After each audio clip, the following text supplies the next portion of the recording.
Hello, ladies and gentlemen, and welcome to another episode of the Daily Friend Wrap. I'm your host, Nicholas Lorimer, joined today by Mr. Marius Roodt. Let's get into the first news story of today, and this one is, I guess in some ways you can consider it a light item. It's not the world's most important news, but it greatly amused me when I read it, and that is that the EFF is going to be getting a new MP, very likely, come the next election. It'll be their first white MP, and this is, in fact, the infamous or famous, depending on your orientation, Carl Niehaus, who, according to the IEC lists, is sitting at number 27 on the EFF's parliamentary list, which is a pretty high number. This means he's very likely to get into parliament. It's also been quite interesting comparing him to other people on the list who have not done nearly as well. Marius, you are having a look at this. What do you make of this? Yeah, I mean, it's a great breakthrough for race relations in South Africa, I think, if a white person is on the EFF list. Obviously, I'm being facetious. Carl Niehaus has proven himself to be probably one of the most daft people in the country. And yeah, if you just, look at his record, he's been, he was he's been bashed for all kinds of things, for lying, for committing fraud, all kinds of he's not the kind of upstanding person you really want representing your political party in parliament. But yeah, we are. But it's also quite interesting. I see that two quite high profile people who became EFF MPs in the last year or two was Wanele Manyi and former public protector Busiwe Mkhwebane. They're both quite a lot lower than Niehaus. They're both at about I think they're actually just they're right next to each other. I think Manyi is about 40, Mkhwebane is about 41. But I think also what's very telling is Naledi Chirwa, who was an MP for the EFF. She was 30 on their list in 2019. She's now 200th. And if anybody's been following the news, Naledi Chirwa is the MP who got in trouble now for missing a couple of parliamentary sessions. And she had to write this groveling apology letter where she said she missed the sessions, even though she'd apparently asked for leave because her child was sick. And she had to then write this really groveling public apology letter. And she had to, as a fine, buy 2 EFF branded gazebos to the value of 10,000 Rand each. So it's quite telling that somebody like Chirwa, who, obviously don't agree with the politics, but she seems like somebody who's fairly principled, fairly decent person, apart from being obviously a supporter of the EFF, gets kicked out of, or not kicked out, but she's 200th on the list, unless the EFF wins. Basically, unless the EFF wins 100% of the vote, which is obviously all. Let's hope they don't win that. But yeah, she's not going to make it back to Parliament, and they're putting somebody like Carl Niehaus, who, apart from his politics, he's, obviously I disagree with his politics, but he's shown himself to be he's a liar and he's committed fraud. He lied to, when he was short of money, he was lying to friends of his. I think Derek Hanekom came out and said, Niehaus came up to him and said, no, he needs money. His mother just died, but he's going to get this big inheritance. Can Hanekom lend him the money? And Hanekom was fine. Niehaus even lied to him about when the funeral was going to be, because there obviously wasn't a funeral. And apparently, Derek Hanekom drove out to Clarksdorp or something for this funeral. When he got there, he couldn't find out there wasn't a funeral because the poor woman hadn't died yet. So it just tells you the caliber of person of Carl Niehaus, and that he's quite high up on this EFF list is very telling. Exactly. It just shows the state that the EFF is in, and that this is a party which is increasingly becoming, it's always been a bit of a personality cult around Julius Malema, but I think that tendency seems to have only been increasing at this point. All of the other personalities in the EFF are sort of being pushed to the side, often publicly humiliated. Many EFF members in provincial legislatures and councils and parliament just get fired left, right, and center. There's an enormous turnover of MPs in that party. And I really think that Julius Malema is damaging himself here by turning his party entirely into a party of sort of nodding yes men. That's the only reason I could ever think that you'd put someone like Niehaus, apart from, I guess, the fact that he's relatively famous, so high on the list, is precisely because Malema believes that he will be loyal and follow orders and not talk back when he's told what to do, which I think is, a really bad sign for the long-term prospects of the EFF. As much as a cult of personality can get you some places in politics, if you completely destroy the structures of your own political party because literally no one of talent is allowed to rise up the ranks because they might be a threat to you, the long term, you're really going to destroy your own political party. We shall see. But I have a feeling that if the EFF doesn't do so well in this upcoming election, if their growth is small or if they stagnate, this will be a very big part of the reason why. Okay, let us move on to our next story. Yesterday, Minister for Higher Education Bladen Nzimande has revoked the registration of a number of tertiary education institutes, private ones belonging to EduCore. These include City Varsity, Damlin, Akesa, City Campus, and Lyceum College. This is apparently because these institutions failed to submit a proper financial audit in 2021, 2022. And also there are various allegations against them as having poor quality of teaching and learning, lack of proper administrative support, corruption, bribery, exploitation of poor students, all sorts of things like that. So there's a number of things I think I want to talk about here. One of them, Morris, is that this, I think, always shows how the private sector is different from the way that government has done things. A government school can just endlessly fail, produce terrible results, not educate people for ages and ages and ages.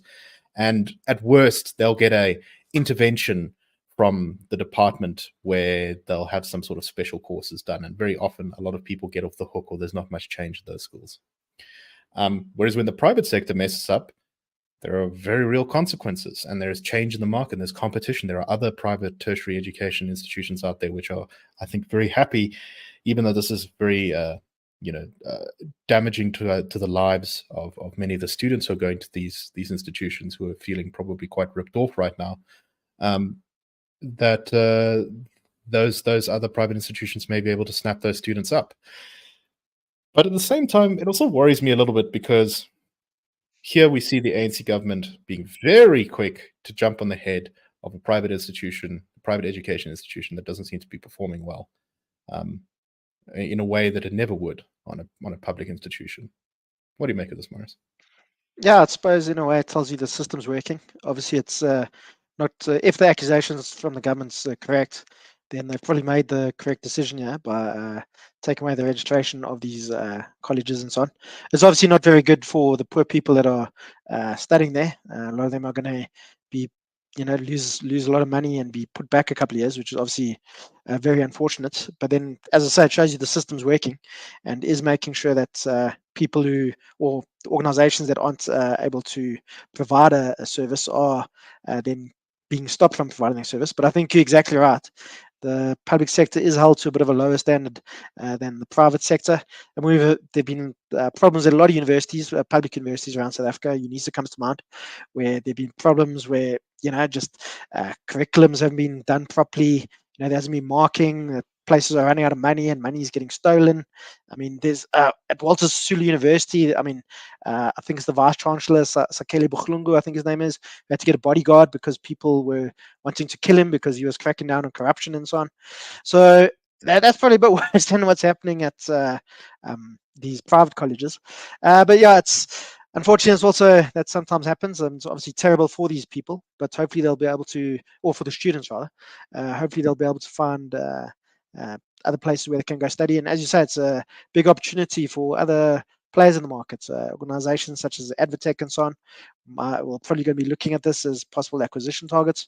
But yeah, it's but I think what it comes down to, as you say, it's the public sector is held to quite a much lower standard than the private sector by the government. Yeah, and if one of the complaints is a lack of professionalism from university lecturers and teachers, I can tell you that public universities are definitely not at all immune to that kind of stuff.